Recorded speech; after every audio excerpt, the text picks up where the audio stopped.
Well, hello and a very warm welcome to Business Today TV. I am Chetan Bhutani. Today, I am joined by the company who is recently listed and really performing well in the auto space. I am joined by Mr. Sanjay Thakker, the promoter and executive chairman at Landmark Cars Limited. Thank you, Mr. Thakker, for joining us. First question to you. The festive season is currently underway. October 15th is actually the big day when we actually start seeing the peak of our festive season. How's it going and what are the expectations? So, auto sector and premium cars and luxury more so has been showing great amount of resilience in this current year, having grown at a significantly high double digit last year. Uh, so this festive season holds the key for the direction for the next year. There is a great amount of expectation that is built up. The dealers have also built up stock at their end, and we are hoping for a very robust Dasera Diwali kind of October-November period. And let's keep our fingers crossed. Also, sir, we today saw a regulatory listing from Landmark Cars that you have actually got MG Motors on board. What are the plans with MG there? The way Landmark conducts its business is that we go deep with every OE that we partner with. You Correct. are aware that whether it is Mercedes-Benz, whether it is Honda, whether it is Jeep, whether it is Volkswagen, BYD, all of them, we are the largest partners. And we didn't start off that way. We started with everybody taking one dealership. So once we partner with somebody, the idea is to go deep with them because that's we believe in the future of what they have been their plans are, what they will do in the future, and they see value in having Landmark on board. So this is just a beginning of a journey with MG and very quick succession that has happened. What cars are you planning to get from MG? Because Mahindra, you clearly precisely said about Scorpios and other one or two vehicles. With MG, what are the vehicles that you're planning with? Yeah, so even with Mahindras, basically we will be offering all the cars. It's just that their LOI was worded in a certain way where they had listed down their models offerings, but we will be not only for Mahindra but for MG, all the cars that are sold in India, we will be selling. Right. Also, sir, Landmark Cars is actually very active in the retail value chain, the sale of new cars, after sales, repairs, and of course, the sale of used cars as well. I'd like to question you on one by one with respect to the retail value chain. How many stores are currently being operated, and is there a plan for expansion there? Yeah, so the focus of Landmark has always been to have profitable business model that we want to have from each store. So the profitability at our end is measured at each workshop, each showroom level. We are not really driven by any headline number saying that our 115 stores. Now that's the number we have. What we had last reported, that 115 should go to 200 or 300. That's not how we work. We want to sweat the assets more. We want same store to generate more revenue, more profits. That we believe is a more efficient way. So except when you need to go to a different geography or a different state that we are, for example, going to be going now, we would rather work from the same premises. Our workshops, for example, if they are working at single shift, can we work for two shifts and service sweat the assets more? Now that's the way our organization works, and we would continue to grow significantly. Uh, India is at a threshold. What we believe is that we are at a cusp of something which is very big. Now we are rightly positioned. We believe that several decades we will see growth. We will have up and downs in the business. We would have bunching up of some because sales in our business is many a times bunched up with new car launches, non-availability of vehicles. That also plays a part. Also, Mr. Thakker, I was just reading the numbers as well, and you also mentioned about profitability. The revenue for FY23 was up 36%, but the first quarter was a little muted and subdued. What is the reason that for that, and how are you anticipating the Q2 sales? Yeah, so the first quarter we had in the disclosures we had actually listed down as to what the reasons were, and when I came on various auto on the TV channels or the interactions with the media, I had listed down that what were the reasons for our not able to meet our revenue expectations, and they were basically the non-availability of a lot of vehicles from our partner OEs. Hmm. Uh, just to give you an example, Honda discontinued their Jazz and WRV just when the new emission norms came in. They discontinued diesel. Now they have come up with the Honda Elevate, which is now doing extremely well. But the supplies of that has started from September onwards. Same thing, Mercedes-Benz, we had no GLCs to sell. Even today, we are looking at more SUV demand than we have of supply. Now, this is what has happened. Jeep, for example, has introduced the 4x2 version of the Jeep at a 6 lakh rupee cheaper, 20% cheaper price point.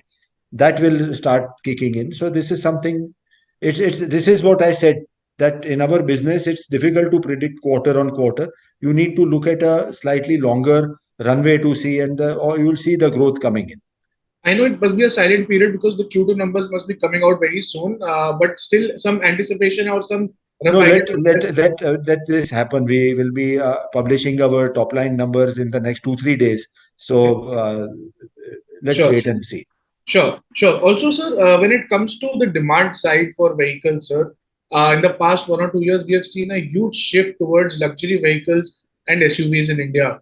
How are you anticipating at Landmark Cars the sale of a luxury SUV and luxury cars? Because when we speak to the luxury OEMs like Mercedes, BMW, Audi, they all say that the luxury demand for luxury SUVs above 1 crore is the highest for them. So, how are you placed there?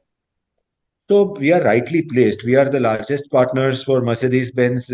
1 in 6 Mercedes sold in India is by Landmark. Okay. So that is a good number to be talking about. The And just to put a perspective to your viewers, how small this entire luxury market in India is. I have said this often, and I'll say it again. The entire luxury market in India was just under 40,000 units last year. It will grow at a high double digit this year for sure, but it was just 40,000 units last year, which is 2% of what China does. I mean, this is the size we are talking about. So again, another point of statistics, only 4% of dollar millionaires buy luxury cars in India. The global average is 60%. Hmm. Now you have these kind of stark numbers in front of you. So, and talking about SUVs, as what you rightly mentioned, the entire market in India and overseas is shifting towards SUVs. More and more SUVs are getting bought and sold. So Hmm. this is where the demand is more for Mercedes-Benz. I think it has been again published that 25% of the vehicles which are sold today are above 1.5 crore rupees.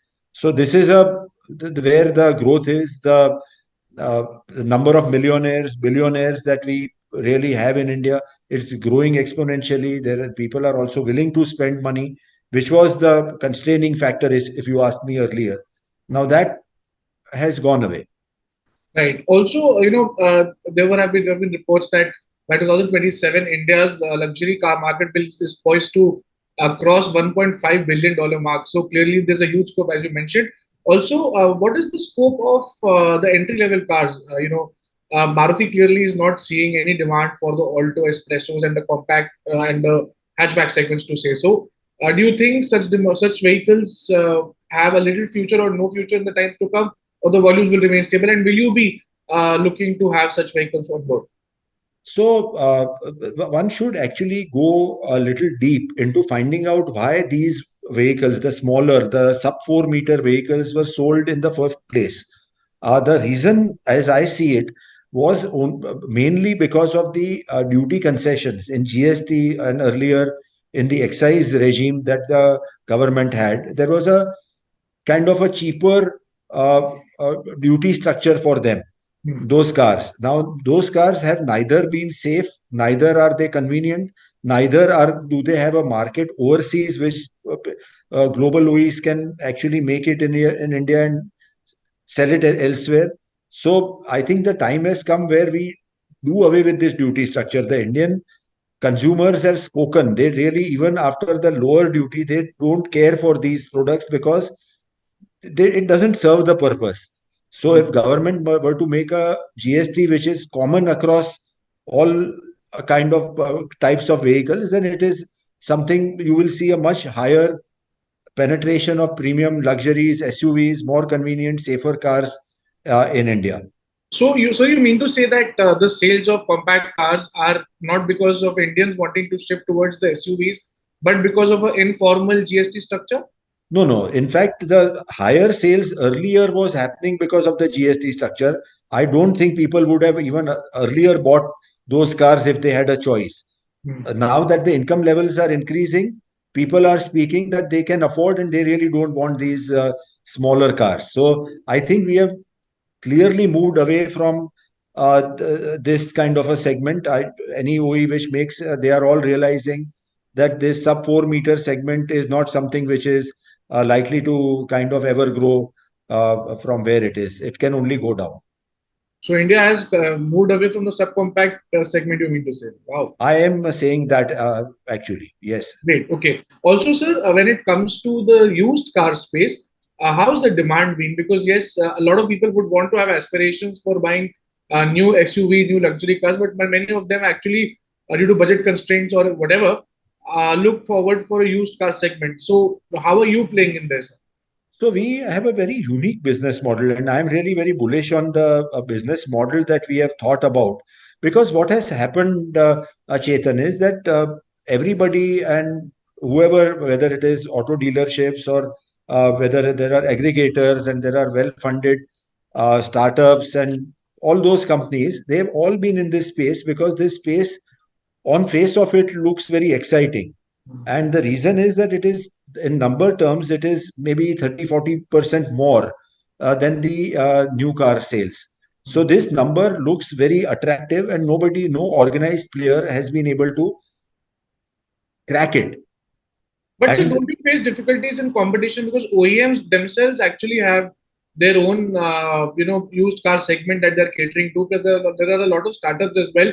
They of course are burning cash, but yes, OEMs who are well settled have their own pre-cars. let me explain what business model everybody runs and how Sure, the business model of Landmark is different. sure. So the business model that the OE that you are talking about, or some of the other well-funded startups who are doing, they are buying and selling every brand under the sun. So Hmm. whether it is a 3 lakh car or a 3 crore car, they would basically do it. They will buy and sell that. The OE programs generally are to help the new car sales. So they would encourage their dealers or whoever is involved in the ecosystem to exchange the vehicle if a new car is sold. Now, this is where the cash is. There is a cost of holding the inventory. There is a cost of manpower, the cost of infrastructure, the cost of refurbishment. Now, these are the costs which are there in the system, and the cost of marketing, because the startups don't get any organic business. They need to kind of advertise for people to come and sell to them. They don't have stock to buy. That's why the advertisements that you see, come to us, we'll buy, we'll buy. Now, so we have at Landmark, in our mind, cracked this whole thing. What are we saying? That we get organic traffic for our brand of cars that we represent. Okay. And the cars which come to our workshops are the incoming targets for ourselves to proactively buy from them, to upgrade those people who are coming to our workshops, not necessarily to sell their vehicles, but can we generate a demand for them to sell, and we acquire these cars. So our business model is to only buy and sell the brand of cars that we represent, not everything under the sun.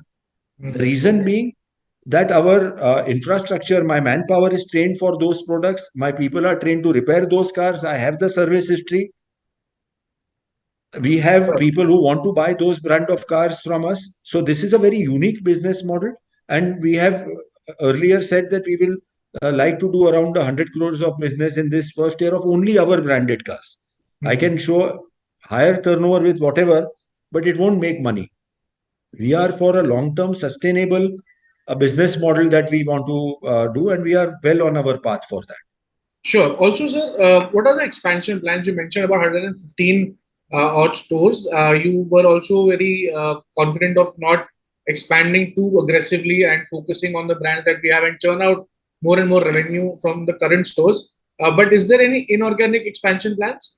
Let me answer it in again a generic period, because we are in a silent period right now. So Absolutely. the 30% of what we are today is by way of acquiring one or the other dealership.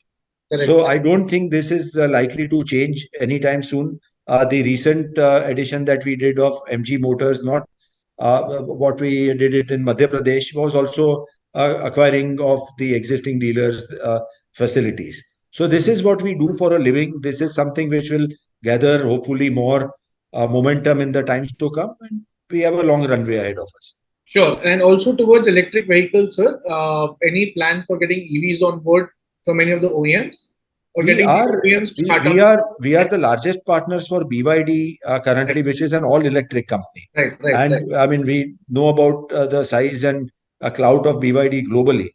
So once their geopolitical situation settles down, hopefully, and they get their manufacturing plant here, we have a long runway. MG Motors has meaningful EVs that they have to offer. Mercedes-Benz, I personally drive an EQS, Hmm. so has very nice SUVs. EQE has been launched. So there is a portfolio. So all the OEs we represent will have at sooner rather than later EVs on offering. Sure. Mr. Thakker, thank you so much for joining us. I really wish we could have spoken beyond the silent period, but yes, we'll catch up with you soon. Thank you so much for joining us, sir. Thank you. If you like the video, do like, comment, share and subscribe.